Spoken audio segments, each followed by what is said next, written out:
4 ways to improve your email marketing. Email marketing is one of the most effective ways to generate sales and traffic for your small business.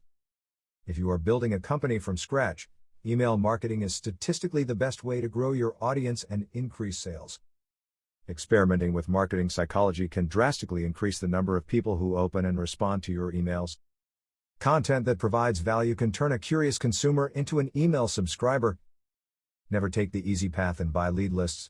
They are always more trouble than they are worth. Creating a clear call to action and split testing your emails can improve your conversion rates. The numbers are in. Email marketing can help you grow your business at any stage and size. Companies typically see a whopping 3,800% return on investment with this method of marketing. In other words, for every dollar marketers spend, they make $38. Additionally, 50% of consumers claim that they check their email accounts at least 10 times a day. Despite the idea that email communication is dated, it's still an active part of 93% of B2B marketers' lead generation and retention toolbox. Impressive figures, right? It's not hard to see why email is the most effective and convenient way to reach your target audience.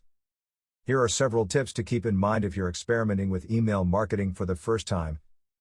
These tips will show you how to convince customers to click through after they open your email, how marketing psychology can improve your strategy, and why you should never buy lead lists. 1. Create valuable content.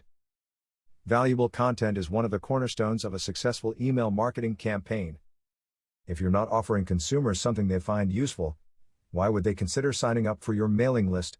Here's an extreme example.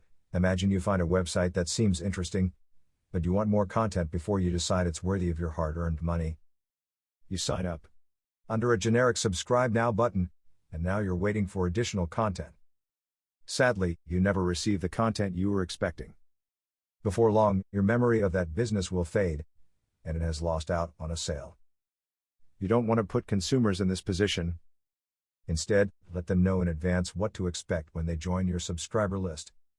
A simple notification below the subscribe button can let customers know that they'll get future blog posts and discounts.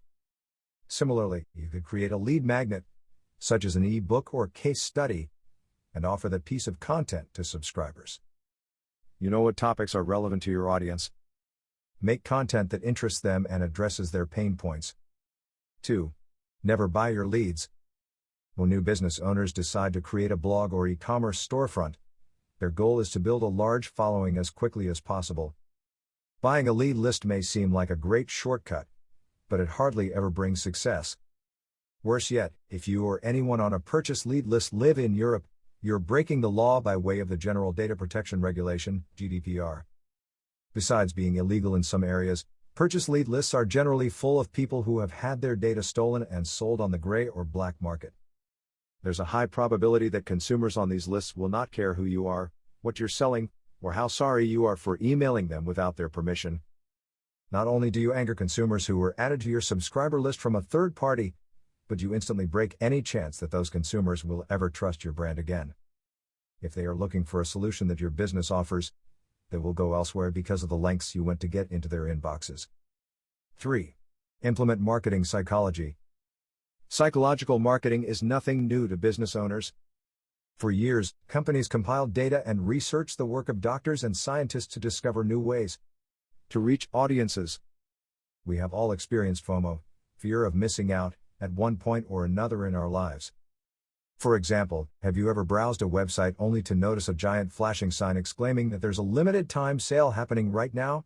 This type of advertising is FOMO in action. The fear stems from the idea that the consumer may have the chance to get a terrific deal. Consumers fear that if they don't seize on a limited time offer, they will miss out on experiences, conversations with peers, and savings. You can use this tactic in your email campaign by hosting flash sales to your subscribers. Social proof is another excellent way to build your business when you're just starting. Essentially, social proof is the idea that consumers are more likely to buy a product or service if other people are currently buying and using the same product. You can build social proof on your site by showing live purchases, but email is a little different. When you're trying to show social proof to consumers through their inboxes, it's best to use numbers or testimonials from happy customers. A feature on your newsletter called From the Community can help you build social proof within your subscriber base. 4. Use one call to action. Finally, You must have one clear call to action when you email customers. You don't want them to feel overwhelmed with the number of things going on within one message. For example, if you're hosting a webinar, your call to action should focus on getting consumers to fill out an event registration form. If your goal is to get customers to check out your blog, include links to your best work and encourage readers to dig in and see what you have to offer. You must decide on your intention before you send a marketing email or create a multi-message campaign. Just because you can only have one call to action per email doesn't mean you'll send out the same CTA every time. A/B testing involves creating variations of your one call to action and determining if the change impacted the number of people who click through and land on your website. You can track your blog or e-commerce analytics to see if there is a noticeable difference in traffic or sales. There are several things you should change when split testing your campaigns, including the color of your CTA, the text in the subscribe box, and the placement within your email. There's no doubt that email marketing is mandatory if you're a new business owner. Consumers are creating email accounts every day, and they are eagerly looking for businesses that solve their problems or blogs that keep them entertained. Every target audience varies slightly, but there's a good chance that most of the people you hope to target use email daily.